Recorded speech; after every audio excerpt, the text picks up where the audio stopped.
Hello everyone, welcome to Study Smart IAS PCS. Let's begin with the last session of our Smarter Than Pro Max series, जहाँ पे हम history के कुछ important topics की बात करेंगे, ऐसे टॉपिक्स जो अक्सर आप छोड़ देते हो। मुझे पता है आप सब ने गुप्ता, मौर्य, मेडिवल में सल्तनत, मुगल्स ये सब पढ़ रखा है। कुछ ऐसी चीज़ें आपने छोड़ी हैं, जैसे कुछ मिसलेनियस टॉपिक्स हो गए, कुछ छोटी छोटी डायनेस्टीज़ हैं जिससे आजकल कमीशन क्वेश्चन पूछने लगा है। तो उन चीज़ों को हम आज के लेक्चर में कवर करेंगे। आप में से बहुत से लोग होंगे जो एग्ज़ाम को सिर्फ एक हफ़्ता बचा है ये सोच के डर रहे होंगे। याद रखो, डरना बिल्कुल नहीं है। एक हफ्ते में पढ़ाई नहीं छोड़नी है, पढ़ाई छोड़ के बैठ नहीं जाना है कि मैं अब अगले साल एग्ज़ाम दूंगा, राइट। याद रखना कि जब तक आप उन 2 घंटों को फेस नहीं कर लेते, जो 2 घंटे आपके नाम पे दर्ज हैं, जब तक उनको फेस नहीं कर लेते, उनमें अपना बेस्ट नहीं दे देते, ठीक है, तब तक आपको रुकना नहीं है। The show must go on. Comments में लिखो, the show must go on. आपने कभी तो पढ़ाई की होगी ना, जितनी नॉलेज है उसके बेसिस पे एग्ज़ाम में जाओ और 2 घंटे में अपना बेस्ट दे के आओ। The show must go on. Remember this line, जब तक आपका एग्ज़ाम नहीं हो जाता तब तक, ठीक है। नो मैटर कैसी भी प्रिपरेशन हो, मगर एग्ज़ाम देने ज़रूर जाना और पूरी शिद्दत से एग्ज़ाम देना, अपना बेस्ट देना। उसके बाद जो होगा देखा जाएगा, ठीक है, क्योंकि the show must go on, right. अब शुरू करते हैं आज का लेक्चर। सबसे पहले इन छोटी छोटी डायनेस्टीज़ को देख लेते हैं जो बहुत कन्फ्यूजिंग होती हैं, बट उनके बारे में ना बहुत सिंपल क्वेश्चन पूछे जाएंगे। इनके फाउंडर का नेम पूछ लिया जाएगा, या इन्होंने कुछ इंपॉर्टेंट काम किया होगा, किसी ने सन टेम्पल बनवाया है, ठीक है, किसी ने जगन्नाथपुरी का टेम्पल बनवाया है, तो उन सब चीज़ों से क्वेश्चन आते हैं, किसने बनवाया, कौन से डायनेस्टी के राजा थे या कौन से राजा थे। तो ये सब चीज़ें आपको एग्जाम में पता होनी चाहिए। फ्री के नंबर हैं ये। एक बार इन डायनेस्टीज़ में आपको रिसर्च नहीं करनी है, इन डायनेस्टीज़ में सिर्फ ऊपर ऊपर से देख लेना है और फ्री के नंबर मिल जाएंगे, क्योंकि ये चीज़ें बाकी लोग छोड़ के आएंगे, ठीक है। ज़्यादातर लोग इसको नहीं कर पाएंगे। अगर आपने इसको कर लिया तो आपका रेस में आप काफ़ी आगे निकल जाओगे। वकाटक डायनेस्टी के फाउंडर्स में पहले ही बता चुका हूँ कि विंध्य शक्ति थे, राइट, और इसके मेन किंग थे प्रवरसेन वन, जिन्होंने और ज़्यादा इस एम्पायर को एक्सपेंड किया। इन्होंने गुप्ता के थ्रू गुप्ता किंगडम से मैरिज अलायंस किया था प्रवरसेन वन ने, राइट। तो याद रखना, सबसे पहली बात तो वकाटक जो है वो गुप्तास के कंटेम्प्रेरी थे, राइट। और इन्होंने किसको सक्सीड किया था? इन्होंने सतवाहानास को सक्सीड किया था डेक्कन में, राइट। सतवाहाना डायनेस्टी थी ना, उसको उसके बाद ये आए थे Vakataka dynasty in the Deccan. Okay, कैसे याद रखोगे? सतवाहानास के बाद आए थे सत से वक्त तक, ठीक है, सत से वक्त तक। सतवाहाना के बाद वकाटक डायनेस्टी आ गई, राइट। वकाटक के फाउंडर जो थे, वकाटक डायनेस्टी जो फाउंडर थे, वो विंध्य पर्वत पे रहते थे। इस तरह याद रखना कि वकाटक डायनेस्टी के फाउंडर विंध्य पर्वत पे रहते थे। वकाटक, विंध्य पर्वत, ओके। विंध्य पर्वत क्यों? विंध्य शक्ति इसके फाउंडर थे और प्रवरसेन इसके मेन किंग थे। विंध्य पर्वत, वकाटक डायनेस्टी के फाउंडर्स विंध्य पर्वत पे रहते थे। ये लोग सतवाहाना को सक्सीड करके आए थे और गुप्तास के कंटेम्प्रेरी थे। इससे ज़्यादा इन्फॉर्मेशन इस डायनेस्टी के बारे में नहीं रखनी है। कदम्ब ऑफ बनवासी, कदम्ब डायनेस्टी के फाउंडर कौन थे? मयूर शर्मा, इतना ही याद रखना है। और मेन किंग कौन थे? काकुस्थ वर्मा। ओके, देखो दोनों ही चिड़िया का नाम है, मोर, ठीक है। मयूर मतलब मोर और दूसरा काकू मतलब काका, यानी कि कौवा, राइट। तो मोर और काकू दो हैं कदम्ब के। कैसे याद रखोगे? मयूर शर्मा फाउंडर थे, फाउंडर का नाम तो याद होना चाहिए ना। तो मयूर मतलब मोर। मोर को आपने देखा होगा जंगलों में या बगीचे में नाच रहा होता है, कई बार डांस कर रहा होता है, लेकिन जैसे ही आप वहाँ पे कदम रखते हो, मोर क्या करता है? शर्मा जाता है, राइट। तो मयूर, जैसे ही आपने कदम रखा, शर्मा गया। मयूर कदम डायनेस्टी, ओके। तो मयूर अगर नाच रहा है, आपने वहाँ कदम रख दिया तो वो शर्मा जाएगा, इसलिए कदम डायनेस्टी का फाउंडर है मयूर शर्मा। इस तरह से याद रखना। और मयूर कहाँ पे डांस कर रहा होता है? वन में। तो वन का वासी है मयूर, राइट। पल्लव डायनेस्टी तो आपको पता ही है, पल्लव तो बहुत बार पढ़ रखा है आपने। इसके फाउंडर सिम्हा विष्णु है। इसके कुछ मेन किंग्स थे, महेंद्र वर्मन वन, नरसिम्हा वर्मन वन। इन्होंने चालुक्याज ऑफ प्रतापी को हराया था, ठीक है, पल्लव डायनेस्टी ने। तो ये सारे फैक्ट्स आपने ऑलरेडी पढ़ा होगा। पल्लव तो फेमस है, फिर भी अगर पल्लव के फाउंडर को याद रखना है तो पल्लव और विष्णु, इस तरह याद रखना, ठीक है। पल्लव मतलब कमल का पल्लव, और विष्णु जी का सिंबल भी कमल है, राइट। तो इस तरह से पल्लव विष्णु करके याद रख लेना, बस फाउंडर याद रख लो। बाकी इंपॉर्टेंट किंग्स और पल्लव डायनेस्टी तो आपने पढ़ा ही होगा। वेस्टर्न गंगा डायनेस्टी, इसके फाउंडर थे कोंगानी वर्मा माधवा। एक्चुअली जब पल्लव डायनेस्टी कर्नाटका वाले रीजन में जब वीक हो गई, उसके बाद ये वेस्टर्न गंगा डायनेस्टी उभर कर सामने आई। याद रखना, ये डायनेस्टी मैंने कोशिश करी है कि क्रोनोलॉजी में भी अरेंज कर दूँ। अगर क्रोनोलॉजी में पूछा जाए तो मोटा मोटा यही क्रोनोलॉजी रहेगी जिसमें मैंने लिखा हुआ है, राइट। तो इस चीज़ को भी याद रखना, PDF आपको मिल जाएगी। पल्लव डायनेस्टी जब थोड़ी सी वीक हुई तो वेस्टर्न गंगा डायनेस्टी उभर कर उसी रीजन में, कर्नाटका वाले रीजन में, एंशिएंट कर्नाटका में उभर कर सामने आई। वेस्टर्न गंगा डायनेस्टी के जो फाउंडर थे वो कौन थे? कोनगानी वर्मा माधव, राइट। और उसके जो मेन किंग थे जिन्होंने कुछ इंपॉर्टेंट काम किए होंगे, इस डायनेस्टी को एक्सपेंड किया होगा, उनका नाम था दूरविनीत। कैसे याद रखोगे? गंगा डायनेस्टी के फाउंडर का नाम कोनगानी वर्मा माधव था, ठीक है। तो आपको अगर कोई अचानक पूछ ले भाई वेस्टर्न गंगा डायनेस्टी के बारे में जानते हो क्या, तो आप क्या बोलते हो? कौन गंगा, कौन गंगा, राइट। मतलब आपको यूजुअली नहीं पता होता ना इस डायनेस्टी के बारे में, आप नहीं पढ़ते हो। तो अगर कोई अचानक पूछ ले भाई गंगा डायनेस्टी को जानते हो, तो आप बोलते हो कौन गंगा, राइट। तो कौन गंगा से याद रखना, कोनगानी वर्मा, राइट। गंगा डायनेस्टी, कौन गंगा, तो फाउंडर का नाम तो याद हो गया। अब जब आप गंगा नदी के किनारे कभी पूजा करने जाते हो तो आपकी मम्मी आपको बोलते हो, मम्मी पापा कि भाई दूर से ही पूजा करना, दूर से ही विनती करना, ज़्यादा पास मत जाना, गंगा में लहर तेज़ है, राइट। तो दूर से ही लोग गंगा नदी के किनारे खड़े होकर पूजा पाठ कर लेते हैं। इस तरह से आपको दोनों के नाम याद हो गए वेस्टर्न गंगा डायनेस्टी में। आगे चलते हैं चालुक्याज ऑफ बदामी या बदामी। तो चालुक्याज ऑफ बदामी के फाउंडर थे पुलकेशिन वन। पुल कर रहे हैं, जो चालू लोग होते हैं ना वो आपको पुल करते हैं पीछे की तरफ, जो चालू लोग होते हैं वो आपको पुल करते हैं पीछे की तरफ। क्यों पुल करते हैं? ताकि आपकी बदनामी हो, इसलिए चालू लोगों से बच के रहा करो। तो चालुक्य ऑफ बदामी के फाउंडर थे पुलकेशिन। आपको पुल कर रहे हैं चालू लोग ताकि आपकी बदनामी हो, राइट। इस तरह से याद रखना। मेन किंग इसमें पुलकेशिन टू थे, जिन्होंने अपने एम्पायर को एक्सपेंड किया था। हर्षवर्धन को डिफीट किया था पुलकेशिन टू ने, और फाउंड किसने किया था? पुलकेशिन वन ने। इस तरह चालुक्य ऑफ बदामी के बारे में याद रखना। करकोटा डायनेस्टी, सबसे पहली बात, करकोटा कश्मीर की डायनेस्टी है, याद रखना, ठीक है। कश्मीर की और भी डायनेस्टीज पढ़ेंगे हम। लोहार डायनेस्टी भी कश्मीर की है, राइट। उत्पल डायनेस्टी पढ़ेंगे, वो भी कश्मीर की है। ऐसे करके कुछ चीज़ें और पढ़ेंगे अभी। पहले करकोटा डायनेस्टी को देख लो। करकोटा डायनेस्टी के फाउंडर थे दुर्लभवर्धना, राइट। और जो फेमस ललितादित्य हैं वो भी करकोटा डायनेस्टी के फाउंडर हैं, ठीक है। ललितादित्य क्यों फेमस है? इनका नाम तो आपने पढ़ा ही होगा ना हिस्ट्री में, ललितादित्य, जिन्होंने कन्नौज में यशोवर्मन को हरा दिया था, राइट। पहला फैक्ट तो ये है इनके बारे में इंपॉर्टेंट। दूसरा, ललितादित्य ने सबसे ज़्यादा इंपॉर्टेंट काम किया था, मार्तंड सन टेम्पल इन्होंने ही बनवाया था, राइट। तो ये करकोटा डायनेस्टी के थे। करकोटा डायनेस्टी के फाउंडर का नाम दुर्लभवर्धन है, ये कैसे याद रखोगे? आप जब आईआईटी की तैयारी करने लगते हो तो घर वाले क्या बोलते हैं, बेटा कोटा में जाके कर वरना सिलेक्शन दुर्लभ हो जाएगा, ठीक है। कोटा में जाके तैयारी कर, सिलेक्शन दुर्लभ हो जाएगा वरना, राइट। तो दुर्लभ वरना, कर कोटा में जाके तैयारी, सिलेक्शन दुर्लभ है वरना, राइट। तो कर कोटा, दुर्लभ वरना, इस तरह से याद रखना। तैयारी जाके कोटा में करो वरना सिलेक्शन होना दुर्लभ हो जाएगा, दुर्लभ है वरना दुर्लभवर्धन, ठीक है। इस तरह से कैसे भी करके दिमाग में बिठा लेना एग्जाम तक, तो याद रखो। राष्ट्रकूटा डायनेस्टी के फाउंडर थे दंतिदुर्ग, बताने की ज़रूरत नहीं, आपको याद हो चुका होगा। मेन किंग जिसके कृष्णावर्मन थे, जिन्होंने कैलाश टेम्पल बनाया था एलोरा में, राइट। तो राष्ट्रकूटा डायनेस्टी तो फेमस है, ये याद होगा आपको, मैंने याद भी करवाया अपने पिछले एंशिएंट क्रोनोलॉजी वाले वीडियो में, राइट। कालचुरी छेदी डायनेस्टी, ये एक्चुअली जो कालचुरी डायनेस्टी है सेंट्रल इंडिया की डायनेस्टी थी, ठीक है। इनकी कैपिटल हुआ करती थी त्रिपुरी, ठीक है। त्रिपुरी सेंट्रल इंडिया का त्रिपुरी, राइट, जो एमपी में है कहीं। तो कालचुरी छेदी डायनेस्टी, त्रिपुरी इनकी कैपिटल थी। इनके फाउंडर थे कोकला। कैसे याद रखोगे? काला को काला, काला को काला, राइट, काला को काला। इनके मेन किंग थे गैंगेदेव। कैसे याद रखोगे? काले लोगों की गैंग बन गई एक, काले लोगों की एक गैंग बन गई, इस तरह से याद रख लेना, बस हो गया याद। Next is eastern Ganga dynasty. मैंने आपको वेस्टर्न गंगा डायनेस्टी पढ़ाई अभी, वो कहाँ पे रूल कर रही थी? कर्नाटका में रूल कर रही थी ना, पल्लवा डायनेस्टी जब वीक हो गई तो, राइट। वैसे ही जब ईस्टर्न गंगा डायनेस्टी की बात करेंगे तो ये साउथ में नहीं है, ये आपके उड़ीसा वाले रीजन में रूल करती थी ईस्टर्न गंगा डायनेस्टी। ईस्ट लिखा हुआ है ना, तो ईस्टर्न गंगा डायनेस्टी आपके उड़ीसा में होगी, वेस्टर्न वाली कर्नाटका में होगी। दोनों में पहले बात तो बेसिक चीज़ें याद रखना। वेस्टर्न वाली के फाउंडर मैंने बताया था कौन गंगा, राइट, इस तरह से उनका नाम था। ईस्टर्न वाली का नाम क्या है? अनंत वर्मन चौदगंगा, अनंत वर्मन नाम याद रखना बस। अनंत वर्मन ईस्टर्न गंगा डायनेस्टी के हैं फाउंडर। इसको इस तरह से याद रख लेना कि इन्होंने बहुत ही फेमस जगन्नाथ टेम्पल बनवाया था, जो कि अनंत काल के लिए फेमस है, राइट। जगन्नाथ टेम्पल तो अनंत काल के लिए फेमस है ना, तो अनंत वर्मन का नाम याद हो गया।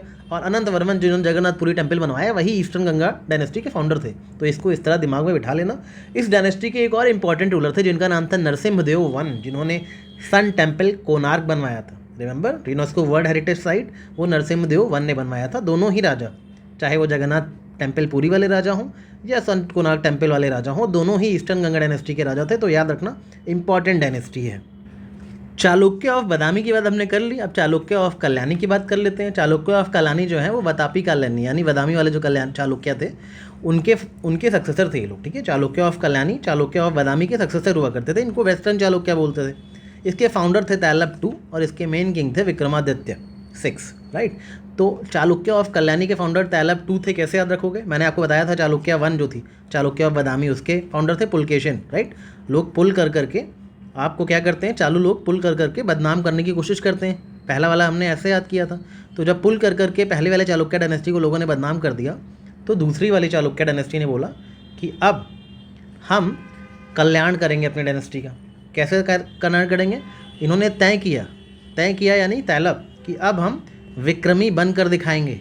बहुत हो गया, हमें चालू लोगों ने बहुत पुल कर लिया, अब हम अपना कल्याण करेंगे। अब हमने तय किया है कि अब हम विक्रमी बनकर दिखाएंगे, अपने चालुक्य डायनेस्टी की गोल्डन एज लेकर आएंगे, विक्रमी बनकर दिखाएंगे, राइट। इस तरह से आपको चालुक्य ऑफ कल्याणी के राजा और उनके इंपॉर्टेंट राजा के बारे में याद करना है। Founder is Tailap II and main king was Vikramaditya VI। दोनों चीज़ें याद रखना। एक सोलंकी डायनेस्टी थी जिसके राजा मूलराज I आपको फेमस हैं, याद होगा, ये तो पता ही होगा, राइट। इसमें और भी राजा थे, सिद्धराज, जयसिम्हा, कुमारपाला। एक और राजा का नाम जो मैं यहाँ लिखना भूल गया है, इसमें एक थे भीमा I करके। भीमा I कौन थे? जिन्होंने सन टेम्पल एट मोधेरा बनवाया था ना, मोधेरा सन टेम्पल, वो भीमा I थे। वो भी सोलंकी डायनेस्टी के ही राजा थे। भीमा I की वाइफ भी थी, जिन्होंने, वाइफ का नाम क्या था? उदयमती। भीमा I की वाइफ का नाम था उदयमती। क्यों इंपॉर्टेंट उदयमती का नाम? इन्होंने रानी की वाव बनवाया था, राइट। तो ये सब फैक्ट भी याद रखना सोलंकी डायनेस्टी के बारे में। मैंने बताया था कश्मीर के 2 और डायनेस्टी के बारे में बताऊंगा, उत्पल डायनेस्टी और लोहारा डायनेस्टी। उत्पल डायनेस्टी भी कश्मीर की है, लोहार डायनेस्टी भी कश्मीर की है। तो उत्पल डायनेस्टी के फाउंडर अवंती वर्मन थे, मेन किंग शंकर वर्मन थे। इस डायनेस्टी को आप भले ही भूल जाओ, लेकिन लोहार डायनेस्टी को मत भूलना, क्योंकि इसके जो फाउंडर थे संग्राम राज थे। कैसे याद रखोगे? लोहार के पास ही जाते हो ना तलवार वगैरह बनवाने के लिए, जब संग्राम करना होता है तो राजा को संग्राम में जाना होता है तो लोहार के पास जाके तलवारें वगैरह शार्प करवा लेता है। तो लोहार डायनेस्टी के फाउंडर थे संग्राम राजा। और जो क्वीन दिद्दा है, क्वीन दिद्दा, वो लोहार डायनेस्टी की ही, लोहारा डायनेस्टी की ही मेन क्वीन थी, राइट। याद रखना, किंग नहीं थी, क्वीन थी, मतलब गद्दी भी बैठ गई थी बट क्वीन थी, राइट। क्वीन दिद्दा बहुत पावरफुल थी। तो लोहारा डायनेस्टी का नाम याद रखना। ककातिया डायनेस्टी के फाउंडर थे प्रोला I और मेन किंग थे रुद्रदेव, ठीक है। तो इसमें ना कई जगह पे रुद्र को भी दिया गया है फाउंडर, तो आप देख लेना एक बार। वैसे प्रोला I या रुद्रा दोनों ही याद रखना, एग्जाम में ऑप्शन में जो आएगा वही टिक कर देना, काकातिया के फाउंडर, ओके। होयसाला डायनेस्टी के फाउंडर तो साला ही थे, नाम से ही पता लग रहा है कि साला, राइट। होयसाला के फाउंडर साला। साला का एक और नाम भी था, असली नाम इनका एक्चुअली नृपा काम सेकेंड था, साला का असली नाम, ओके। और इसमें जो मेन किंग थे वो विष्णुवर्धन थे, राइट, जिन्होंने वैष्णव धर्म को अपना लिया था और बहुत सारे टेंपल बनवाए थे। तो होयसाला डायनेस्टी के फाउंडर थे साला, यानी नृपा काम II, ठीक है। नृपा, नोट कर लो, नृपा कामा II, ये इसके फाउंडर थे, इनका नाम ही साला था। और विष्णुवर्धन जो है वो मेन राजा थे, जिन्होंने बहुत सारे टेंपल बनवाए। यादवाज ऑफ देवगिरी, इनके फाउंडर थे दृढ़ा प्रहार, और इनमें मेन किंग थे भिल्लमा V, राइट। कैसे याद रखोगे? आपको याद है ना, क्या याद है? लास्ट ईयर UPPCS ने आप में कैसा प्रहार किया था, या भूल गए? याद है ना प्रहार किया था या भूल गए? इस बार बदला लेना है, राइट। तो याद है ना कि प्रहार किया था या भूल गए? यादव प्रहार भिलाना मतलब भूल गए, ओके। इस तरह से देवगिरी का चीज़ें याद रखना। हिंदू शाही डायनेस्टी काबुल और गंधारा रीजन में थी। इसके फाउंडर थे कल्लार। क्यों फाउंड किया? ताकि हिंदू कॉलर ऊपर करके चल सकें, इस तरह से याद रखना। मेन किंग इसमें जयपाल, आनंदपाल, आपने इनका बहुत बार नाम सुना होगा जब महमूद गजनवी से इनकी टक्कर हुई थी, राइट। तो ये सारे नाम आपको पता है। वर्मन डायनेस्टी भी फेमस है थोड़ी सी, असम में आपने पढ़ा होगा, कामरूप असम में वर्मन डायनेस्टी। इसके राजाओं का नाम से ही पता लग जाएगा, पुष्यवर्मन, भास्कर वर्मन जो है हर्षवर्धन के कंटेम्प्रेरी थे। तो ये सारी चीज़ें आपको वर्मन डायनेस्टी के बारे में पता लगनी चाहिए। बस इतना सा था, इतना सा पढ़ के चले जाना, एग्जाम में पक्का यहाँ से एक आध क्वेश्चन तो ज़रूर आएगा इस 2 पेजेस में से, तो ज़रूर याद करके अच्छे से जाना, ठीक है। कुछ इंस्क्रिप्शंस के बारे में देख लेते हैं। देखो, अशोका के जो फेमस इंस्क्रिप्शंस हैं ना, उनकी कई बार लोकेशन पूछता है, तो इनकी लोकेशन याद कर लेना, मेनली कौन से कहाँ पे हैं, राइट। और दूसरी चीज़ ओवरऑल किस बारे में है ये देख लेना। और दूसरी चीज़ ये भी पता होनी चाहिए कि ये सारे इंस्क्रिप्शन अशोका के हैं, ठीक। किसी और से मैच करने को दे देता है कई बार। तो अशोका के जो इंस्क्रिप्शन है, गिरनार इंस्क्रिप्शन गुजरात का है, धौली इंस्क्रिप्शन उड़ीसा का है, राइट, कलसी इंस्क्रिप्शन उत्तराखंड का है। तो ये सारी चीज़ें आपको पता होनी चाहिए। अशोका के ये तीनों इंस्क्रिप्शन बहुत फेमस हैं। बाकी सांची इंस्क्रिप्शन, लुम्बिनी, सारनाथ, ये तो नाम से ही पता है कहाँ पे होंगे, राइट। तो ऐसे नहीं पूछेगा, वो यही वाले देगा, धौली, गिरनार या कलसी, यही पूछेगा, पूछना होगा तो। क्यों फेमस थे अशोका के इंस्क्रिप्शन? धम्मा को प्रोपगेट करने के लिए, बुद्धिज़्म में कन्वर्ट होने के लिए, राइट। पहली बार प्राकृत ब्राह्मी स्क्रिप्ट का यूज़ हुआ अशोकन इंस्क्रिप्शन में, राइट। और इसमें बहुत सारे वेलफेयर मेजर्स और मोरल कोड्स का जिक्र है, आपको पता ही है। रॉक एडिक्ट्स वगैरह मैंने स्मार्ट अध्ययन में ऑलरेडी पढ़ा दिया है, राइट। हाथी गुम्फा इंस्क्रिप्शन में बस आपको राजा का नाम रखना है, खारावेला किंग्स का था, और लोकेशन याद रखनी है कि उदयगिरी हिल्स उड़ीसा में मिला था ये इंस्क्रिप्शन। इसकी लैंग्वेज प्राकृत ब्राह्मी थी, राइट, प्राकृत लैंग्वेज और ब्राह्मी स्क्रिप्ट। नाना घाट इंस्क्रिप्शन सतवाहनास का था, राइट, सतकर्णी वन की जो रानी थी नागानिका, उन पे बेसिस पर था। और लोकेशन क्या है इसकी, नाना घाट पास महाराष्ट्र में है, वहाँ पे मिला है। लैंग्वेज प्रकृत है। क्या चीज़ें बताई गई हैं इसमें, वैदिक सेक्रीफाइसेस, अश्वमेध यज्ञ के बारे में बताया गया है। सतवाहनास की जेनोलॉजी हमें यहाँ से पता लगती है, सतवाहना किंग्स में कौन कौन थे। तो नाना घाट इंस्क्रिप्शन सतवाहनास का है, याद रखना, और महाराष्ट्र में मिला है, ये भी याद रखना। ओके, पता पूछा जाता है सतवाहनास की वंशावली कौन से इंस्क्रिप्शन से मिलती है, तो नाना घाट इंस्क्रिप्शन का नाम याद रखना। जूनागढ़ इंस्क्रिप्शन आपको बताने की ज़रूरत नहीं है, रुद्रदमन वन का है, राइट, गिरनार हिल्स गुजरात में मिला है। ये पूरी तरह से संस्कृत में है ये इंस्क्रिप्शन। जूनागढ़ की खास बात है, याद रखना इसकी यही खास बात है कि it is the first long inscription in classical Sanskrit. Junagadh का रुद्रदमन इंस्क्रिप्शन जो है वो इसी में फेमस है। इसमें ये भी जिक्र किया गया है कि सुदर्शन लेक की रिपेयरिंग वगैरह किसने करवाई, राइट, जो कि ओरिजिनली चंद्रगुप्त मौर्य ने बनवाया था, उसकी रिपेयरिंग वगैरह हुई। इसमें इंडो ग्रीक और मॉर्यन के क्या लिंकेजेस थे उसका भी जिक्र किया गया है। तो जूनागढ़ इंस्क्रिप्शन के बारे में ये फैक्ट्स आपको पता होनी ही चाहिए। इलाहाबाद पिलर इंस्क्रिप्शन तो अब तक आपने पढ़ लिया होगा, समुद्रगुप्त का है। हरिसेन ने प्रयाग प्रशस्ति लिखी है जिसमें समुद्रगुप्त की विक्ट्रीज का जिक्र किया गया है, right. Describes political unification of India, और ये गुप्ता के एक्सपेंशन की हिस्ट्री का सोर्स भी है, राइट। इसकी लोकेशन इलाहाबाद प्रयागराज में है। हरिसेन का नाम याद रखना प्रयाग प्रशस्ति के लिए, राइट। इसकी लैंग्वेज भी संस्कृत है। Mehrauli iron pillar inscription Chandragupta second, Mehrauli Delhi, ये आयरन पिलर है। इस आयरन पे रस्ट नहीं लग रही है, यही सब चीज़ें इसके बारे में पता होनी चाहिए आपको। आईहोल इंस्क्रिप्शन पुलकेशिन 2 का है, राइट, बताया पुलकेशिन चालुक्य ऑफ बदामी, पुल कर करके बदनाम कर रहे हैं। तो Pulakeshin 1 was the founder, Pulakeshin 2 was the powerful ruler. तो पुलकेशिन 2 का है आईहोल इंस्क्रिप्शन, याद रखना, पुलकेशिन 1 का नहीं। पुलकेशिन 1 तो फाउंडर थे, राइट। इसके ऑथर कौन है इसके के, रवि कीर्ति। कई बार ऑथर्स का नाम भी दे देगा, प्रयाग इसका इलाहाबाद का दे देगा हरिसेन, राइट, ऐहोल का दे देगा रवि कीर्ति। इसकी भी लैंग्वेज संस्कृत है। ये भी क्वेश्चन आ सकता है कौन कौन से इंस्क्रिप्शन की लैंग्वेज संस्कृत है। तो आपका जूनागढ़ हो गया, राइट, इलाहाबाद वाला हो गया, ऐहोल हो गया, इन सब की लैंग्वेज संस्कृत है। ओके, ऐहोल इंस्क्रिप्शन में रिकॉर्ड किया गया चालुक्य कितनी बार जीते, हर्षवर्धन की डिफीट का जिक्र किया गया है। तो इन सब चीज़ों के लिए इंस्क्रिप्शन इंपॉर्टेंट है। बादामी केव इंस्क्रिप्शन, नाम से पता चल रहा है चालुक्य और बादामी को होगा। ये मेनली किंग मंगलेश का था, ठीक है, मंगलेश एक राजा थे, उनका था ये इंस्क्रिप्शन। ये कन्नड़ लैंग्वेज में लिखा गया है, ओल्ड कन्नड़ लैंग्वेज में, ठीक है। और ये रिलीजियस टॉलरेंस की बात करता है और आर्टिक टेक्सचुरल रेफरेंसेस की बात करता है। मेनली यही याद रखना है कि बादामी इंस्क्रिप्शन चालुक्यास का था, मंगलेश का था, और रिलीजियस टॉलरेंस की बात करता है। ग्वालियर इंस्क्रिप्शन राजा भोज का था, जो प्रतिहार डायनेस्टी के थे, ग्वालियर फोर्ट में है। सन टेम्पल का जिक्र करता है ग्वालियर इंस्क्रिप्शन, और इसमें कहीं ना कहीं ज़ीरो का भी रेफरेंस दिया गया है, न्यूमेरिकल फॉर्म में ज़ीरो भी लिखा हुआ है। तो क्वेश्चन आएगा ग्वालियर में ओ आ रहा है ना, तो ऐसे ही ज़ीरो का जिक्र किया गया है, याद रखना ग्वालियर में, ठीक है। ग्वालियर राजा भोज दोनों में ही 0-0 आ रहा है। इसको ग्वालियर प्रशस्ति भी बोलते हैं, ग्वालियर प्रशस्ति। क्वेश्चन आ जाए कि किसने लिखी है ग्वालियर प्रशस्ति, तो क्या बताओगे, आंसर होगा बालादित्य। ये क्वेश्चन पूछा जा चुका है, तो बालादित्य का नाम भी याद रखना, ठीक है। हालमिडी इंस्क्रिप्शन कदम पीरियड का है, नाम से लग रहा है कदम्ब हालमिडी, थोड़ा मिल रहा है ना, दोनों में डी आ रहा है। कर्नाटका का है और ये अर्लीस्ट नोन कन्नड़ इंस्क्रिप्शन है, याद रखना इसको। तालगुंडा इंस्क्रिप्शन भी कदम डायनेस्टी का है। कदम के राजा का नाम याद कराया ना, शांति वर्मा। फाउंडर कौन था, मयूर शर्मा, राइट, कदम वाला। और इसमें एक और राजा थे शांति वर्मा, तो उन्हीं का इंस्क्रिप्शन है तालगुंडा इंस्क्रिप्शन, राइट।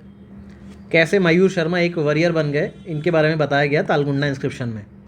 मंडथौर इंस्क्रिप्शन ये कुमारगुप्त 1 के टाइम का है, याद रखना। इसको लिखा किसने है, इसको लिखा है वत्स भट्ट ने, वत्स भट्ट ने लिखा है, राइट। और ये भी याद रखना कि ये जो इंस्क्रिप्शन है ये भी संस्कृत में लिखा गया है, मंडथौर इंस्क्रिप्शन में। ये फेमस है सिल्क विवर गिल्स के डिस्क्रिप्शन के लिए, इसको सिल्क विवर्स वाला इंस्क्रिप्शन नहीं बोला जाता। ये चीज़ याद रखना, यही चीज़ पूछी जाती है मंडथौर से, राइट। कुमारगुप्त 1 के टाइम का है और लिखा किसने था, वत्स भट्ट ने। इतनी बातें याद रखना काफ़ी है इस इंस्क्रिप्शन के बारे में। अभी हम मेडिवल इंडिया के भी कुछ मेजर इंस्क्रिप्शन देख लेते हैं। वैसे तो एंशिएंट वाले ज़्यादा इंपॉर्टेंट है, फिर भी कुछ मेडिवल के हैं वो भी देख लो। जैसे हंसी इंस्क्रिप्शन विग्रहराज 4 का है, चौहान डायनेस्टी का, उतना इंपॉर्टेंट नहीं है, फिर भी एक बार देख के चले जाना, क्या पता आजकल एग्जामिनर का मूड घुमा हुआ है, राइट। तिरुवलगांडू इस पे तिरुवलन गांडू कॉपर प्लेट्स, ऐसे ऐसे नाम है कि लेने में भी शर्म आ जाती है। राजा राज चोला 1, अब इनका नाम याद करना तो दिक्कत होगा नहीं कि राजा का चोला पहन के ऐसे ऐसे नाम रख रहे हैं, राइट। तो राजा राज चोला का इंस्क्रिप्शन था ये, याद रखना, राइट। इसकी लैंग्वेज तमिल या संस्कृत थी। इसमें आपको चोलास की वंशावली मिल जाएगी, राजा राज और राजेंद्र चोला कितने महान थे उनका जिक्र मिल जाएगा। तो याद रखना this was a copper inscription. Uttara Merur inscription, यह परंतक चोला का इंस्क्रिप्शन था तमिलनाडु में। इसका बहुत ज़्यादा क्वेश्चन आता है कि विलेज सेल्फ गवर्नेंस सिस्टम का जिक्र किया गया है, राइट। अर्लीस्ट एविडेंस अगर इंडिया में डेमोक्रेटिक पंचायत सिस्टम में मिलता है तो वो उत्तरा मेरूर इंस्क्रिप्शन ही है। अपने मेंस के आंसर से भी अगर पंचायती राज पे कोई क्वेश्चन आता है तो इसका जिक्र ज़रूर करना, राइट। एसेज में, आंसर्स में ऐसी चीज़ों का जिक्र किया जाता है। कलिंगत्तुपरानी, कलिंग मतलब उड़ीसा की बात हो रही है। उड़ीसा में कौन सी डायनेस्टी थी बताया था मैंने, ईस्टर्न गंगा डायनेस्टी, राइट, जिसके राजा थे अनंत वर्मन, उन्हीं का इंस्क्रिप्शन है ये। Military poem inscription style record है ये, ठीक है, मिलिट्री पोएम है एक तरह की। इसमें उड़ीसा के हिस्ट्री और जगन्नाथ ट्रेडिशन का जिक्र किया गया है, याद रखना। बेलूर एंड हेलबिडू इंस्क्रिप्शंस, ये सब ना टेम्पल्स की वॉल पे लिखे हुए इंस्क्रिप्शंस हैं, टेम्पल्स की वॉल पे लिखे हैं। मेनली ये चनकेश्वरा टेम्पल है उसकी वॉल पे लिखे हुए। इसके अलावा जो होयसलेश्वरा टेम्पल है वहाँ पे भी लिखे हुए हैं कुछ। तो कलेक्टिव इंस्क्रिप्शंस हैं, विष्णुवर्धन राजा के टाइम के हैं। Devagiri inscription, Yadav dynasty of Devagiri थी, राइट, तो उन्हीं के टाइम का होगा। पॉलिटिकल एक्सपेंशन कैसे हुआ डेक्कन में यादवास का, वो सब बताया गया है। कैसे यादवास का कन्फ्लिक्ट था ककातिया होयसाला से, ये सब बताया गया देवगिरी इंस्क्रिप्शन में। ककातिया इंस्क्रिप्शन याद रखना रुद्रमा देवी के प्रेज में लिखा गया है। इतनी बातें याद रखोगे काफ़ी है। एक हमने ग्वालियर प्रशस्ति एंशिएंट में पढ़ी थी, एक मेडिवल की भी है इल्तुतमिश के बारे में, ग्वालियर इंस्क्रिप्शन।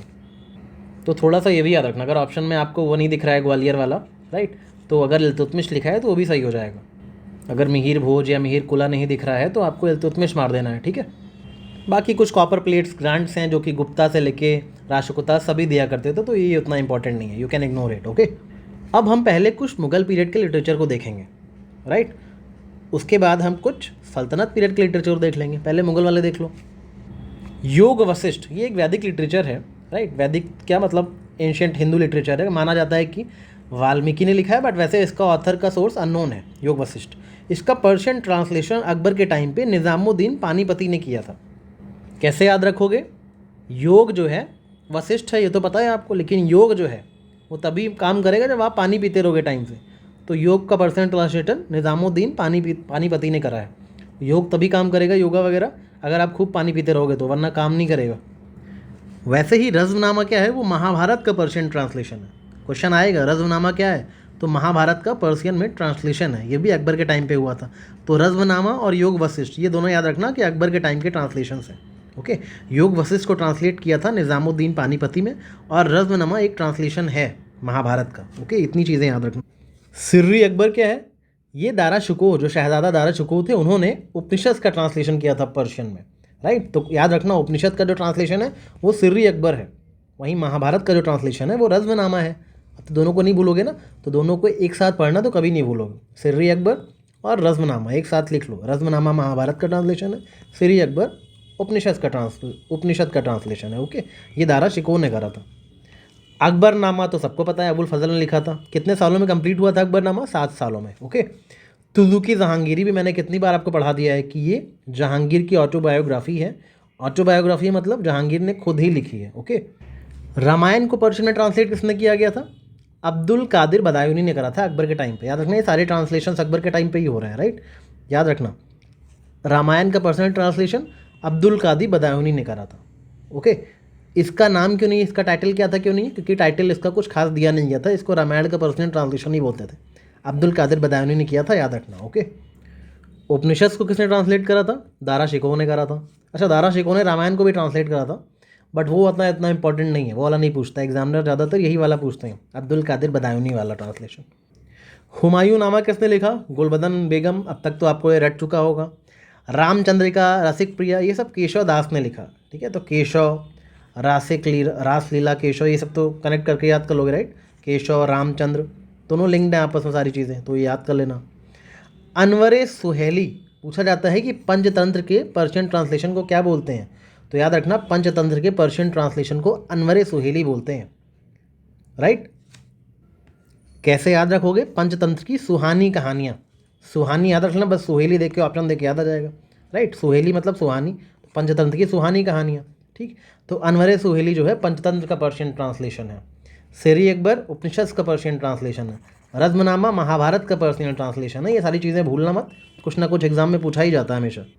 जैसे मैंने स्टार्टिंग में आपको बताया कि योग वशिष्ठ का पर्शियन ट्रांसलेशन किया था पानीपति ने, निज़ामुद्दीन पानीपति ने, वैसे ही हितोपदेश का पर्शियन ट्रांसलेशन किया ताजुल माली ने। कैसे याद रखोगे कि हितोपदेश का ट्रांसलेशन ताजुल माली ने किया?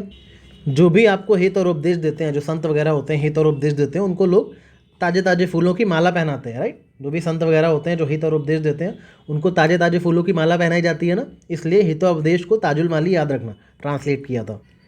कौन सा ऐसा मुस्लिम था जिसने हिंदू एपिक्स को पढ़ा और ट्रांसलेट भी करा? दारा शिकोह ने, बताया ना ऊपर भी, दारा शिकोह ने किया था ये उपनिषद का ट्रांसलेशन। रामायण का भी इन्होंने करा था, एक तो अब्दुल कादिर बदायूनी ने किया है, एक दारा शिकोह ने भी किया है, राइट। कुछ सल्तनत पीरियड के भी देख लो लिटरेचर। तूतीनामा, ये एक्चुअली सूक्त सप्तती का पर्शियन ट्रांसलेशन है जिसको लिखा है नक्शबी ने। नक्शबी का नाम याद रखना बस, तूतीनामा नक्शबी। तूतीनामा मतलब टेल्स ऑफ पैरट, ठीक है।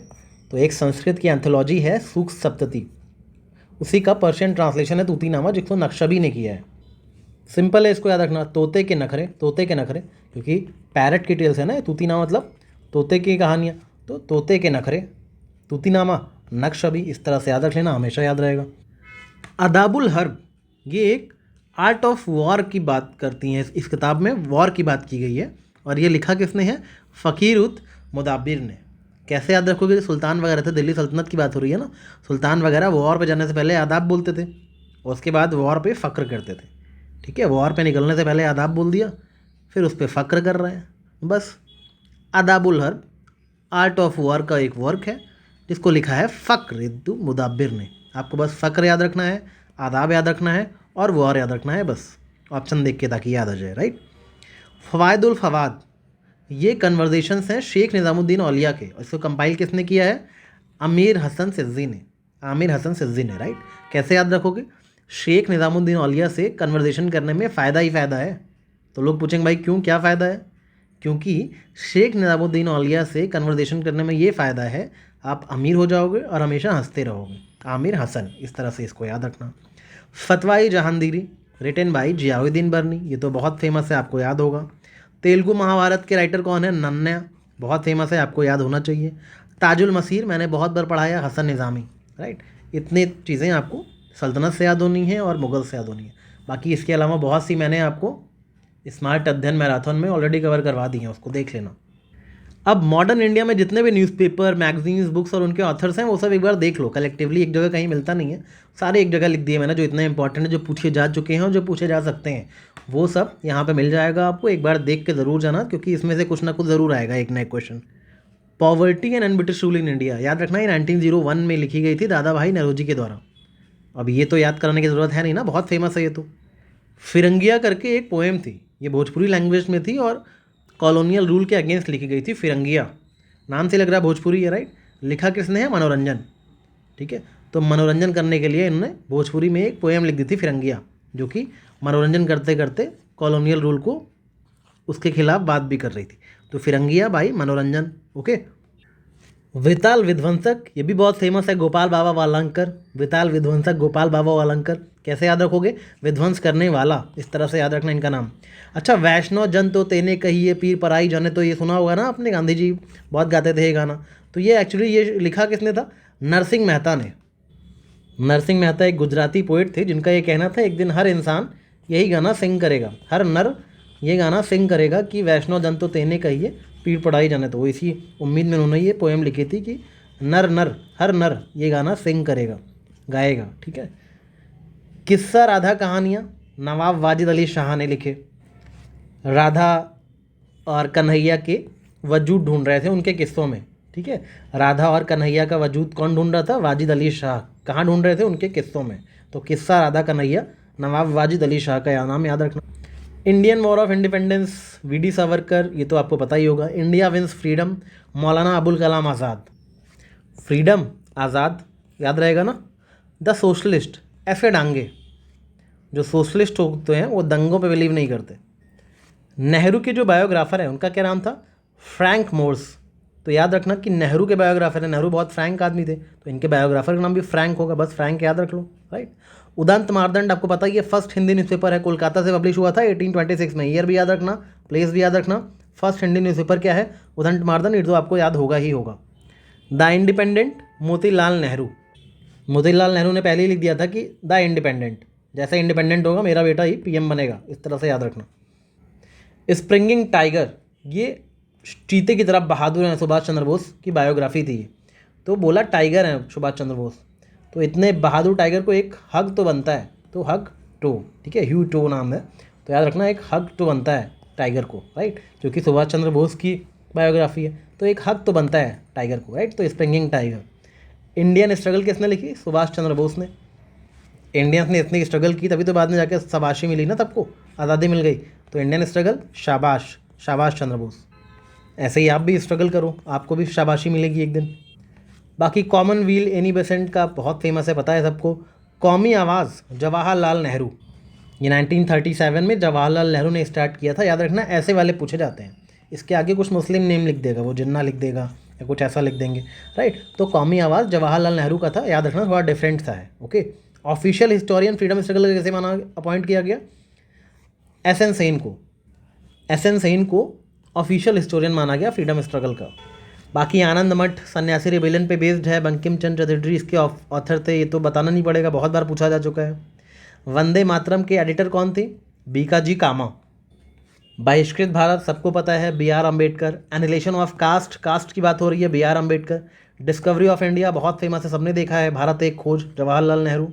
हिंद स्वराज, महात्मा गांधी। महात्मा गांधी का एम ही यही था कि हिंद में स्वराज आए, राइट। द लाइफ डिवाइन, ये अरबिंदो घोष का है, इनका मानना था कि लाइफ को डिवाइन बनाओ और बिंदास घूमो, ठीक है, लाइफ को डिवाइन बनाओ और बिंदास घूमो, इस तरह से इसको याद रख लेना, द लाइफ डिवाइन और अरबिंदो घोष। हिंदू पैट्रियट के एडिटर कौन थे? हरीश चंद्र मुखर्जी थे, ओके। ये हिंदू पैट्रियट इंडिगो रिवॉल्ट के सपोर्ट में लिखा गया था। जब इंडिगो रिवॉल्ट हुआ तो इन्होंने बोला कि अब हर एक हिंदू को पैट्रियट बनना पड़ेगा और मुखर होकर अपनी बात कहनी पड़ेगी। हर एक हिंदू को पैट्रियट बनना पड़ेगा और मुखर होकर अपनी बात कहनी पड़ेगी, ये बात कही थी हरीश चंद्र मुखर्जी ने हिंदू पैट्रियट में। इसी रिवॉल्ट के ऊपर एक प्ले बनाया गया था नील दर्पण, जिसके ऑथर थे दीन बंधु मित्रा, ये तो बहुत फेमस है, पता होगा। मिरातुल अकबर राजा राम मोहन रॉय बहुत फेमस है। गुलामगिरी ज्योतिबा फुले, बिल्कुल आपको अब तक याद हो चुका होगा। ज्ञान योग, कर्म योग, राजयोग, ये सब कौन इसकी बातें करता था? स्वामी विवेकानंद करते थे। Bengal gazette the first Indian newspaper 1780 में पब्लिश हुआ था, जेम्स अगस्टस हिकी, ये सब मैं आपको पहले ही पढ़ा चुका हूँ। Journey through Awadh, W.H. Sleeman. Awadh से जर्नी करोगे तो वहाँ पे कौन है? वहाँ है श्री राम। अवध में कौन है? वहाँ है श्री राम, वहाँ है श्री राम। स्लीमैन को श्री राम याद कर लो, W.H. मतलब वहाँ है, अवध में वहाँ है श्री राम, इस तरह याद रखना जर्नी थ्रू अवध का title, okay. Man who divided India was Rafiq Zakaria, मतलब he was not Rafiq Zakaria but जिसने लिखी है ये किताब Rafiq Zakaria, okay. Man who divided India written by Rafiq Zakaria या रफ़ीक ज़कारिया। कहते हैं ना जिसने भी इंडिया को डिवाइड किया तो बाउंड्री खींची, रेड क्लिफ लाइन, तो बहुत ही रफ़ तरीके से वो बाउंड्री खींच दी गई थी, तो बहुत ही रफ़ तरीके से बाउंड्री खींच दी गई, इसलिए लिखा गया रफ़ीक ज़कारिया। बहुत ही रफ़ तरीके से इंडिया को डिवाइड किया गया, इसलिए इतने दंगे वंगे हुए। स्वदेश वाहिनी के रामकृष्ण पिल्लई, ये स्वदेश वाहिनी था या स्वदेश अभिमानी था वो देख लेना आप।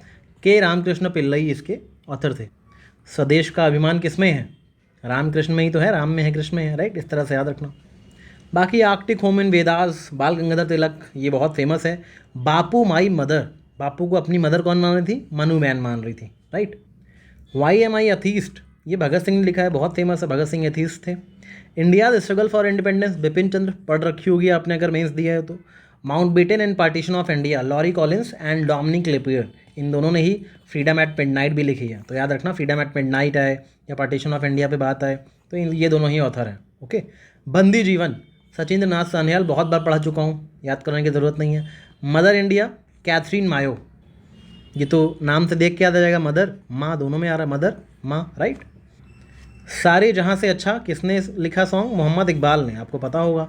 Long term dynamics of national movement, Vipin Chandra ने ये किताब भी लिखी है। The one who wrote India struggle for independence, इन्होंने लिखी है long term dynamics of national movement. Modern India की किताबों पे बहुत अच्छे राइटर हैं। वंदे मातरम, उर्दू पेपर बाई लाला लाजपत राय, वंदे मातरम का एक उर्दू पेपर भी था जो लाला लाजपत राय ने लिखा था, राइट। वंदे मातरम की एडिटर कौन थी? बीकाजी कामा, बताया मैंने ना। An introduction to the dreamland, ये भगत सिंह ने लिखा है। भगत सिंह के एक सपनों का भारत था, तो इसलिए ड्रीम लैंड का इंट्रोडक्शन करवा रहे थे लोगों से। अल हिलाल मौलाना अबुल कलाम आज़ाद, अल हिलाल अबुल कलाम, इस तरह से याद रखना। वैसे भी बहुत फेमस है, अब तक आपने याद कर लिया होगा, इसलिए मैं जो आसान वाले हैं उनके ट्रिक्स नहीं बता रहा हूँ, मैं सिर्फ उन्हीं के ट्रिक्स बता रहा हूँ जो मुझे लगता है कि टफ है और अब तक आपने नहीं पढ़ा होगा। My intention is to fill the gaps in your preparation, ठीक है, not to prepare you from the scratch. तो इसलिए वही ट्रिक्स बता रहा हूँ जो मुझे पता है कि आपने नहीं पढ़ा होगा। बाकी जो आपने पढ़ लिया है वहाँ पे मैं आपको ट्रिक्स से बॉदर नहीं करूँगा। अभी हम घटना चक्र के जो लास्ट के मिसलेनियस वाले चैप्टर है ना, मिसलेनियस वाले चैप्टर्स घटना चक्र के, उनकी बात करेंगे। पहले मेडिवल इंडिया के देख लेंगे, सल्तनत और मुगल पीरियड के मिसलेनियस, और फिर मॉडर्न इंडिया का मिसलेनियस देख लेंगे। फटाफट से देख लो, इसको क्वेश्चन आ जाता है एक आध, राइट। ऑफन आप मिसलेनियस चैप्टर्स को इग्नोर करके जाते हो, राइट। तो खालसा पंथ फाउंडेड बाई गुरु गोविंद सिंह, ये तो सबको पता है, खालसा पंथ के फाउंडर गुरु गोविंद सिंह थे। गुरु अंगद ने गुरुमुखी स्क्रिप्ट इनसे इंट्रोड्यूस करवाया था। तो गुरु का जो मुख है, गुरु का जो मुख है वो गुरु का एक अंग है ना, किसी का भी मुख उसका अंग तो होगा ही। तो गुरु अंगद ने गुरुमुखी स्क्रिप्ट से हमें इंट्रोड्यूस करवाया था। जंतर मंतर किसने बनवाया? सवाई जय सिंह ने, राइट। दिल्ली जयपुर बहुत जगह बने हैं जंतर मंतर, उज्जैन में, तो सवाई जय सिंह ने जंतर मंतर की ऑब्जर्वेटरीज बनाई है, ये चीज़ याद रखना। माई क्या था? एक लैंड रेवेन्यू था, मेन सोर्स ऑफ इनकम था मेडिवल इंडिया में, राइट, माई। अच्छा, बंदा बहादुर का असली नाम क्या था? लक्ष्मण देव। कैसे याद रखोगे? लक्ष्मण जी एक बंदा तो बहादुर ही थे ना, रामायण वाले लक्ष्मण, इस तरह याद रखना। बेगम समरू का चर्च कहाँ है? सरधाना में है। सरधाना कहाँ है? मेरठ में है, यूपी में। तो याद रखना, एग्जाम में पूछा जा चुका है, आगे भी पूछा जाएगा। कोर्ट लैंग्वेज मुगल्स की क्या थी? पर्शियन थी, राइट। अहमद शाह अब्दाली के साथ एक रोहिल्ला सरदार था, उसका क्या नाम था? नजीब खान। याद रखना, ये वही नजीब खान है जो आपने यूपी जीके में पढ़ा होगा। इन्होंने बिजनौर डिस्ट्रिक्ट है ना, यूपी की बिजनौर डिस्ट्रिक्ट, वहाँ पे नजीबाबाद सिटी का फाउंड किया था। नजीबाबाद के फाउंडर कौन थे? नजीब खान, जो कि रोहिला सरदार थे। अहमद शाह अब्दाली के साथ अलायंस किया था इन्होंने। इसी अलायंस की वजह से, इन्हीं के अलायंस की वजह से मराठास की डिफीट हुई थी in third battle of Panipat. कब हुआ था थर्ड बैटल ऑफ पानीपत? 1761 में, सब याद है ना। हफ्त कुलजुम क्या थी? एक अरेबियन पर्शियन डिक्शनरी थी। हफ्त कुलजुम याद रखना, एक डिक्शनरी का नाम है। शुजाउद्दौला का टॉम कहाँ है? फैज़ाबाद में है।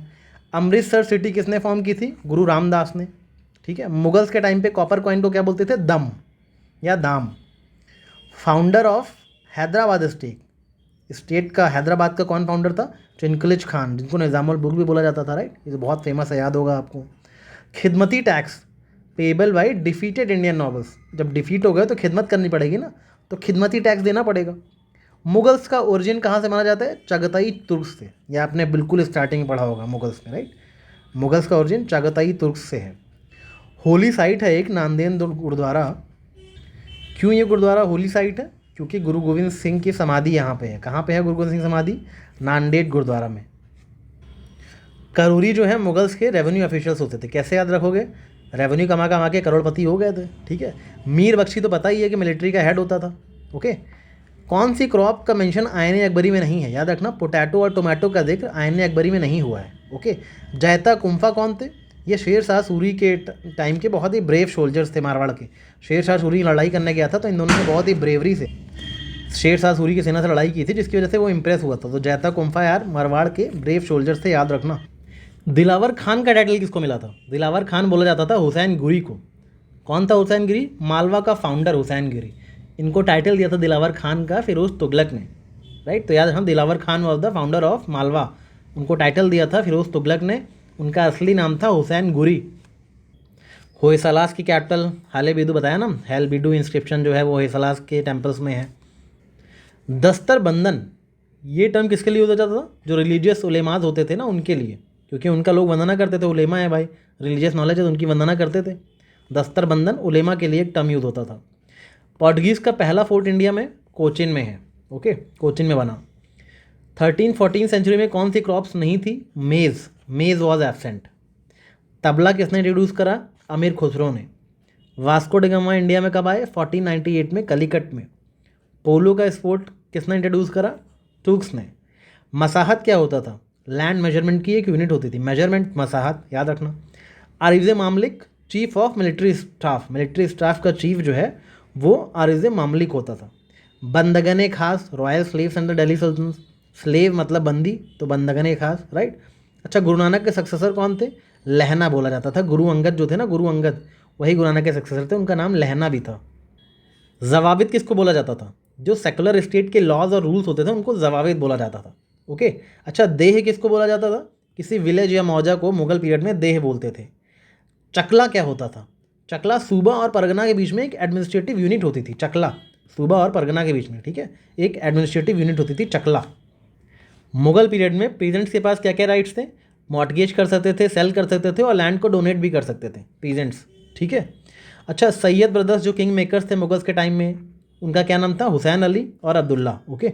बैटल ऑफ हल्दी घाटी जो हुई थी 1576 में, उसमें राजपूत आर्मी के कमांडर इन चीफ कौन थे?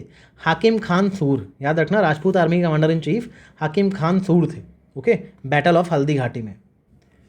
अगर दिल्ली सल्तनत से पूछा जाए सबसे लॉन्गेस्ट रूलिंग सुल्तान कौन था, तो याद रखना Bahlol Lodi. Okay, Bahlol Lodi longest ruling sultan था। तो इतनी बातें आपको मुगल और मतलब मेडिवल हिस्ट्री के मिसलेनियस से पता होनी चाहिए। क्या पता एक आध क्वेश्चन आ जाए, राइट। मॉडर्न हिस्ट्री के मिसलेनियस में हम सबसे पहले देखेंगे कौन कौन से प्राइम मिनिस्टर ने रिज़ाइन किया था, क्योंकि कांग्रेस आई ने अपना सपोर्ट विड्रॉल कर लिया था। कांग्रेस आई में आई स्टूड फॉर इंडिया, ठीक है। ये इंदिरा गांधी ने अपना अलग फ्रैक्शन बनाया था कांग्रेस में। जब उन्होंने सपोर्ट विड्रॉ कर लिया तो इन प्राइम मिनिस्टर को रिज़ाइन करना पड़ा था। इनका नाम था चंद्रशेखर, चरण सिंह, एच.डी. देवेगौड़ा। इन सभी प्राइम मिनिस्टर को रिज़ाइन करना पड़ा था because of withdrawal of Congress India support. Okay. अच्छा, ये किसने लिखा है achievement of British rule? K M. Panikkar ने लिखा है। ये कहते हैं कि जो ब्रिटिशर्स ने एटलीस्ट कुछ नहीं तो इंडिया का इंटीग्रेशन तो करवा ही दिया, तो के.एम. पनिकर का नाम याद रखना। ऑपरेशन पोलो, जो हैदराबाद में मिलिट्री एक्शंस हुए थे ना हैदराबाद को इंडिया में इंटीग्रेट करने के लिए, उसी को ऑपरेशन पोलो बोलते हैं। उड़ीसा में जो फेमीन आया था 1866 वगैरह में, उसको सी ऑफ कैलेमिटी फेमीन बोलते हैं, राइट, क्योंकि समुद्र के किनारे का फेमीन है तो सी ऑफ कैलेमिटी बोलते हैं इसको। Tagore card the great sentinel. Tagore को ग्रेट सेंटिनल कौन बोलता था? महात्मा गांधी, क्योंकि बहुत ही आर्टिस्टिक आदमी थे तो महात्मा गांधी बोलते थे, बहुत सेंटिमेंट्स उनके बहुत अच्छे हैं, तो ग्रेट सेंटिनल टैगोर को बोलते थे महात्मा गांधी। ओके। बंगाल में कौन सा फेमीन आया था जिसमें मिलियंस लोगों की डेथ हो गई थी? 1943 में, राइट। किसने बोला था imperialism is dead as dodo? Clement Attlee ने। इम्पेरियलिज्म की डेथ हो चुकी है डोडो, ये बोला क्लेमेंट एटली ने। कैसे याद रखोगे? डेड की क्या होती है? सिमेट्री होती है, सिमेट्री। क्लेमेंट एटली याद रखना, ठीक है। First women to unfurl tricolour, Bhikaji Cama ने। कहाँ पे? जर्मनी में, याद है ना। नोबेल प्राइज़ टैगोर को कब मिला? 1913 में। कब वापस किया था, याद है? क्या हुआ था जो वापस करना पड़ गया था? नोबेल प्राइज़ टैगोर को मिला था 1913 में। First president of all India trade union Congress, अभी आर में क्वेश्चन आया था, लाला लाजपत राय। CR फॉर्मूला, सी राजागोपालचारी फॉर्मूला, कांग्रेस लीग का डेडलॉक ख़त्म करने के लिए राजागोपालचारी ने दिया था, नाम से ही बताया, ठीक है। नेहरू स्पोक ऑफ सोशलिज्म, कहाँ पे नेहरू ने पहली बार सोशलिज्म की बात करी थी? कांग्रेस के लखनऊ सेशन में। ओके। किसने ये बोला था? I am a socialist and republican, I do not believe in kings. ये बात जवाहरलाल नेहरू ने बोली थी, याद रखना। Real revolutionary armies are in villages and factories, ये बात भगत सिंह ने बोली थी कि जो असली क्रांतिकारी हैं वो फैक्ट्री में काम कर रहे हैं और गाँवों में हैं। दीपावली डिक्लेरेशन किसको बोला जाता है? डोमिनियन स्टेटस रिलेटेड है 1929 का, जिसमें इन लोगों ने डोमिनियन स्टेटस की डिमांड करी थी 1929 में दीपावली डिक्लेरेशन के through. Death in Banaras, Jonathan परी की किताब है। कैसे याद रखोगे? डेथ हो गई बनारस में, परी उठा के ले गई जोनाथन को, ठीक है। दरोगा कौन था? लोकल रिप्रेजेंटेटिव था aura and authority of company बहादुर। क्वेश्चन आएगा कि aura and authority of company बहादुर कौन था लोकल तौर पे? तो दरोगा हुआ करता था। ओके। अच्छा, share of central revenue spent on military in British India. British India में मिलिट्री पे सेंट्रल रेवेन्यू कितना स्पेंड किया जाता था? तो 40% रेवेन्यू जो है मिलिट्री पे स्पेंड किया जाता था। हिंदू फीमेल स्कूल, जिसका बाद में बेथ्यून स्कूल नाम पड़ा था, उसके सेक्रेटरी कौन थे? ईश्वर चंद्र विद्यासागर, ठीक है, बहुत बार पढ़ चुके हो आप इसको। Finance member of government of India कौन था? Antony P MacDonnell. यहाँ से इन्होंने फाइनेंस उठाया, ठीक है, और जाके मैकडी खोल दिया, मैकडोनल्ड्स खोल दिया, इस चीज़ को याद रखना। पंजाब लैंड एलिनेशन एक्ट 1900 में आया। जनगण मन को पहली बार किसने कब गाया गया? 27 दिसंबर 1911 में, राइट। जनगण मन को पहली बार गाया गया। किसका रोल था इंडियन इंडिपेंडेंस एक्ट को ड्राफ्ट करने में? याद रखना B.R. अम्बेडकर का। B.R. अम्बेडकर हमारे कॉन्स्टिट्यूंट असेंबली में भी, कॉन्स्टिट्यूशन के भी ड्राफ्टिंग बॉडी के चेयरमैन थे, राइट। वैसे ही इंडियन इंडिपेंडेंस एक्ट जब बन रहा था उसमें भी ड्राफ्टिंग में इन्होंने रोल प्ले किया था B.R. अम्बेडकर ने। इनका नाम इसलिए भी इंपॉर्टेंट है, याद रखना। पौंडीचेरी का फाउंडर कौन है? François Martin. आप आज भी पौंडीचेरी जाओगे ना तो वहाँ के लोग बहुत फ्रैंक होते हैं, बहुत ही ओपन माइंडेड होते हैं, तो पौंडीचेरी के फाउंडर ही फ्रैंक थे, राइट। लेबर रिप्रेजेंटेटिव कौन था ILO की वाशिंगटन समिट में? VP वाडिया थे। ये आपने पढ़ रखा होगा फैक्ट बहुत बार। VP वाडिया जो है वो लेबर्स के लिए सब बढ़िया बढ़िया करना चाहते थे, इसलिए ILO की वाशिंगटन समिट में चले गए थे रिप्रेजेंट करने के लिए लेबर्स को। सुभाष चंद्र बोस ने साफ साफ बोल दिया था कि one can not be loyal to British Raj and serve India. आप ब्रिटिश राज के लिए लॉयल हो सकते हो और साथ साथ इंडिया को सर्व भी कर सकते हो, ऐसा नहीं हो सकता। ठीक है, पहले आपको ब्रिटिश राज की गुलामी छोड़नी पड़ेगी। महात्मा गांधी ने प्लान्ड डेवलपमेंट को अपोज किया था, राइट। सब कुछ बोला कि गांव के थ्रू होना चाहिए, विलेजेस के थ्रू होना चाहिए। अर्ली 1900s में सबसे ज़्यादा लास्ट इवेंट जो था वो पार्टीशन ऑफ बंगाल भी था। उसके पहले बहुत सारी चीज़ें हो रही थी, जैसे कि मॉन्यूमेंट्स प्रिजर्वेशन एक्ट आया था 1904 में, राइट। यूनिवर्सिटीज़ एक्ट आया था 1904 में, और पंजाब लेनेशन एक्ट मैंने बताया 1900 में आया था। कोऑपरेटिव सोसाइटीज़ वाला एक्ट आया था 1904 में। इन सब के बाद आया था पार्टीशन ऑफ बंगाल। तो ये क्वेश्चन में क्रोनोलॉजी में अरेंज करने को दिया था, तो उसका आंसर था पार्टीशन ऑफ बंगाल। ठीक है। ICS exam simultaneous in India and England, ऐसा होगा कब से स्टार्ट हुआ? 1922 से, कि एक साथ इंडिया इंग्लैंड में सिविल सर्विसेज के एग्जाम होंगे। पैटर्नलिज्म इन गवर्नेंस, ये चीज़ थॉमस मुनरो से एसोसिएटेड है। कैसे? मुनरो ने क्या किया था? रोतवारी सिस्टम लाए थे, राइट, मद्रास प्रेसिडेंसी में। तो ये क्या कहते थे कि इंडिविजुअल जो पेजेंट है उन्हीं को राइट दिया गया कि अब पेजेंट ही जो है वो ओनर है लैंड के। यही तो बोला था ना रोटरी सिस्टम में। बाकी स्टेट जो है डायरेक्टली उनसे डील करेगा, इसलिए गवर्नेंस में पैटर्नलिज्म लाने की कोशिश करी गई थॉमस मुनरो के द्वारा थ्रू रोटवारी सिस्टम। और महलवारी सिस्टम किसका था? याद है कि भूल गए सब? हॉर्ट मैकेंजी, राइट। अच्छा, royal Asiatic society of Paris का मेंबर किसे बनाया गया था? माइकल मधुसूदन दत्ता को। भाई एशिया के मधुसूदन पेरिस के माइकल से मिलने चले गए, इस तरह याद रख लेना। किसने तिलक के लिए माफ़ी के लिए प्ली डाली थी? मैक्स मुलर ने। ओके। ऑथर ऑफ झंडा गीत जो फ्लैग सॉन्ग है उसके ऑथर कौन थे? श्यामलाल गुप्ता। पहले ऐसे इंडियन जर्नलिस्ट जिनको जेल हुई थी वो थे सुरेंद्र नाथ बनर्जी। किसने ये बात बोली थी कि Nehru is patriot and Jinnah is politician? Mohammad Iqbal ने ये बात बोली थी कि नेहरू एक पैट्रियट है और जिन्ना एक पॉलिटिशियन है। Non alignment in foreign policy किसने स्टार्ट करी थी? जवाहरलाल नेहरू ने। नॉन अलाइनमेंट की बात की थी ना, नैम, आप लोग पढ़ते हो मेंस में, पोस्ट इंडिपेंडेंस में। फिरोजपुर, भगत सिंह का मेमोरियल बना हुआ है फिरोजपुर में। अच्छा, कस्तूरबा और महादेव देसाई की समाधि कहाँ पे है? आगा खान पैलेस, पूना में है। याद रखना, आगा खान पैलेस वही जगह है जहाँ पे क्विट इंडिया मूवमेंट के टाइम पे गांधी जी को गिरफ्तार करके ले जाया गया था। गांधी जी के मूवमेंट को पॉलिटिकल रैंसम किसने बोला था? लॉर्ड लिनलिथगो ने बोला था। गांधी जी के मूवमेंट को पॉलिटिकल रैंसम बोल रहे थे। मोहम्मद अली जिन्ना को हिंदू मुस्लिम यूनिटी का एम्बेसडर किसने बोल दिया था? सरोजिनी नायडू। सरोजिनी नायडू जी का था कि जरा सा कुछ होता था बहुत खुश हो जाती थी, तो कुछ हुआ वहाँ पे, लखनऊ पैक्ट वगैरह हुआ, तो जिन्ना को उन्होंने हिंदू मुस्लिम यूनिटी का एम्बेसडर बोल दिया था। अभी क्विट इंडिया मूवमेंट स्टार्ट होने के बाद ब्रिटिशर्स ने कुछ ऑफर देने शुरू किए, उनकी बात कर लेते हैं, राइट। सबसे पहले अगस्त ऑफर आया, फिर क्रिस्प नेशन आया, फिर वेवेल प्लान आया। इसकी क्रोनोलॉजी कैसे याद रखोगे? देखो, याद रखना कि अगस्त में ब्रिटिशर्स ने क्रिस्प ऑफर दिया।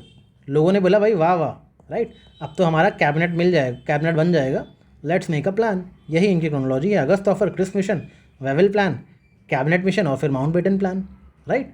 अगस्त में ब्रिटिशर्स ने ऑफर दिया कि एक क्रिस्प सा हमें कोई ऑफर दिया अगस्त में, राइट। तो लोगों ने बोला वाह भाई वाह, वाह भाई वाह मतलब वेवेल प्लान, अब तो हमारा कैबिनेट बन जाएगा, यानी कि कैबिनेट मिशन। चलो उसके लिए एक प्लान बनाते हैं, बस माउंटबेटन प्लान। यही पाँचों हैं मेन, राइट। इन पाँचों को क्रोनोलॉजी में अरेंज करने का है। तो याद रखना 1940 में अगस्त ऑफर आया था, crisp mission came in 1942, Wavell plan in 1945, cabinet mission in 1946 and Mountbatten plan तो आपको बताइए 1947 में, राइट। अगस्त ऑफर के टाइम पे कौन था? वाइसरॉय लिनलिथगो थे। वर्ल्ड वॉर सेकेंड का टाइम चल रहा था। इसके मेन पॉइंट थे कि इंडिया को राइट मिलेगा अपना खुद का कॉन्स्टिट्यूशन बनने का आफ्टर द वॉर, ठीक है। और वाइसरॉय एग्जीक्यूटिव काउंसिल को एक्सपेंड करेंगे, उसमें इंडियंस को भी जगह देंगे। इस ऑफर को कांग्रेस ने भी रिजेक्ट कर दिया क्योंकि कांग्रेस को कंप्लीट इंडिपेंडेंस चाहिए थी, राइट। मुस्लिम लीग ने भी मना कर दिया क्योंकि उनको सेपरेट स्टेट चाहिए था। और दोनों की ही बात इस ऑफर में नहीं करी गई थी। क्रिप्स मिशन को लेकर आए थे 1942 में स्टैफोर्ड क्रिप्स, ठीक है। डोमिनियन स्टेटस दे रहे थे वर्ल्ड वॉर सेकंड के बाद इंडिया वालों को, बोले आपको हम डोमिनियन स्टेटस देंगे, राइट। ये भी बोला कि इंडियन यूनियन से कोई भी प्रोविंस चूज़ कर सकता है कि हमें इंडियन यूनियन में रहना है या नहीं रहना है। यानी कि क्वेश्चन आए कि इन सब में से किसने पार्टीशन का बीज बोया था, तो क्रिप्स मिशन ही था, राइट। ये भी बोला कि एक कॉन्स्टिट्यूशन मेकिंग बॉडी बनाई जाएगी जिससे इंडियंस अपना खुद का कॉन्स्टिट्यूशन बना सकते हैं, जिसको इलेक्ट करेगी प्रोविंशियल असेंबलीज़। इसलिए कांग्रेस ने इस ऑफर को रिजेक्ट कर दिया, बोला कि हमें इमीडिएट ट्रांसफ़र ऑफ पावर चाहिए, हमें डोमिनियन स्टेटस का लालच मत दो आप, राइट। लीग ने भी रिजेक्ट कर दिया क्योंकि उसको सेपरेट पाकिस्तान चाहिए था। वेवेल प्लान क्यों बनाया गया था? वेवल प्लान शिमला कॉन्फ्रेंस में अनाउंस किया गया था। क्यों? इसका मेन पर्पस क्या था? जो पॉलिटिकल डेडलॉक आया हुआ है कांग्रेस और मुस्लिम लीग के बीच में, उसके लिए था वेवल प्लान। ठीक है, इन्होंने ये ऑफर दिया कि हम वाइसरॉय के एग्जीक्यूटिव काउंसिल को इतना ज़्यादा एक्सपेंड करेंगे कि उसमें सभी इंडियन मेंबर होंगे, सिर्फ वाइसरॉय को और कमांडर इन चीफ को छोड़ के सारे इंडियन ही होंगे उस काउंसिल में। ये बात बोल दी वेवल ने, राइट। ये भी बोला कि हिंदू को और मुस्लिम को उसमें इक्वल रिप्रेजेंटेशन मिलेगा जो हमारा एग्जीक्यूटिव काउंसिल होगा, राइट। ये बातें बोली गई वेवल प्लान में।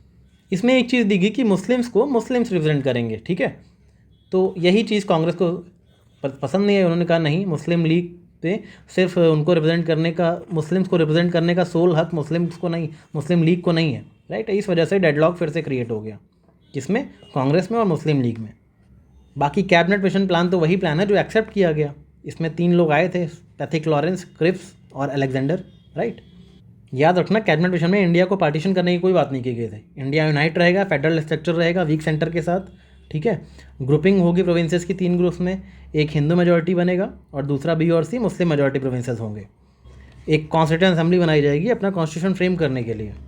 अब कांग्रेस ने ये ग्रुपिंग वाली चीज़ को एक्सेप्ट नहीं किया, राइट। उसने कॉन्स्टिट्यूएंट असेंबली बनानी है ये तो एक्सेप्ट कर लिया, बट ग्रुपिंग वाली चीज़ से कांग्रेस अग्री नहीं कर रही थी। फिर हमारा माउंटबेटन प्लान आया, जिसकी एग्जैक्ट डेट आपको कर देनी चाहिए। 3 जून को 1947 को माउंटबेटन प्लान आया, जिसके तहत इंडिया पाकिस्तान के बंटवारे की बात की गई, राइट।